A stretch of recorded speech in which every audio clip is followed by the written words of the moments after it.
18-годишно момче убиено во Сарај. Полицијата го приведе осомничениот. Убиството се случило на 15 мај во шума во Сарај, а во полиција пријавил таткото на осомничениот откако неговиот син го признал убиството. Предходно, на телефонската линија за итни повици 192 се јавил неговиот татко ИБ и пријавил дека МБ му признал дека на 15 мај оваа година во шума во околината на Сарај со пиштол го усмртил 18-годишниот БД од Бојане. Од МВР соопштија дека се пронајдени телото на жртвата и пиштолот со кој е извршено убиството, а против сторителот ќе биде поднесена соодветна кривична пријава. Врсничкото насилство стана алармантна реалност. Дневните билтени на МВР секојдневно објавуваат вознемирувачки случаи, а социјалните мрежи станаа арена на натпревар каде се објавуваат снимки од понижување и девијантно однесување. Тепањето стана тренд да биде снимено и објавено во трката за лајк повеќе. Лектирите заменети со ножеви.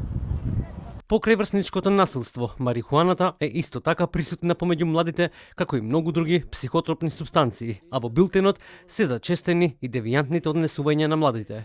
Во билтените на МВР може да се најдат најразлични случаи, но врсничкото насилство е зачестена појава. Па така, пред само неколку денови во Овара Неготино било пријавено дека нејзиниот малолетен син бил физички нападнат од двајца малолетници, а друг малолетник снимал со телефон.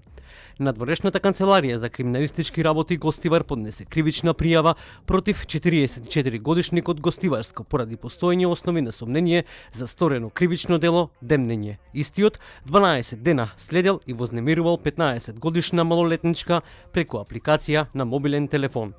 Пред 2 дена во СВР Скопје мајка пријавила дека во детски парк на подрачјето на центар нејзината 9-годишна ќерка била физички нападната од малолетник. Овара Кочани поднесе кривична пријава против малолетничка од Кочани поради постоење основи на сомнение за сторено кривично дело насилство врз дете. Малолетничката неколку месеци вршела психичко насилство преку социјални мрежи над дете од Кочани. Додека пак надворешната канцеларија за криминалистички работи Берово поднесе кривична пријава против 53-годишник од Беровско поради постоење основи на сомнение за сторено кривично дело насилство врз дете. Бил вработен хигиеничар во основно училиште, извршил психичко насилство на тројца ученици и ги снимил со неговиот мобилен телефон. Пред 4 дена во Скопје, на подрачјето на центар, полициски службеници од СВР Скопје лишија од слобода 4 17-годишници, сите од Скопје, затоа што во нивна близина е пронајдена и одземена марихуана. Во друг случај во СВР Скопје е пријавено дека во парк шума на подрачјето на Газибаба од страна на двајца малолетници било пожарен дел од летниковец. Од првата детска амбасада меѓаш вела дека е потребен континуитет и одлучност во решавањето на проблемот. Во денешно време, за жал, ниту родителите имаат доволно време да посветат со нивните деца.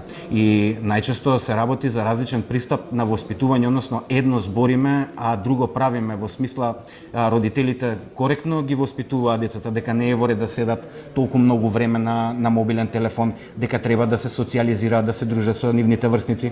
Меѓутоа во пракса родителите покажуваат тие самите како користат многу од нивното време на социјални медиуми и на дигитални уреди. Така да ако едно збориме, а во пракса покажуваме друго, создаваме конфузија, едноставно мораме да бидеме доследни на тоа што го збориме и во пракса да го применуваме. Од опозицијската СДСМ по последните случувања во училиштата низ Македонија побара одговорност од министерката Јаневска на смена на директорите на училиштата кои прикривале вакви случаи. Парични казни од 250 евра за родители на деца кои ќе сторат насилство и ако одбијат да соработуваат со училиштето, најави министерката за образование и наука Весна Јаневска. Од друга страна, Либерално-демократската партија подолго време бара регулирање на пристап до содржини за деца на социјални медиуми. Граѓаните и невладините организации преку петиции бараат ограничување на социјалните медиуми.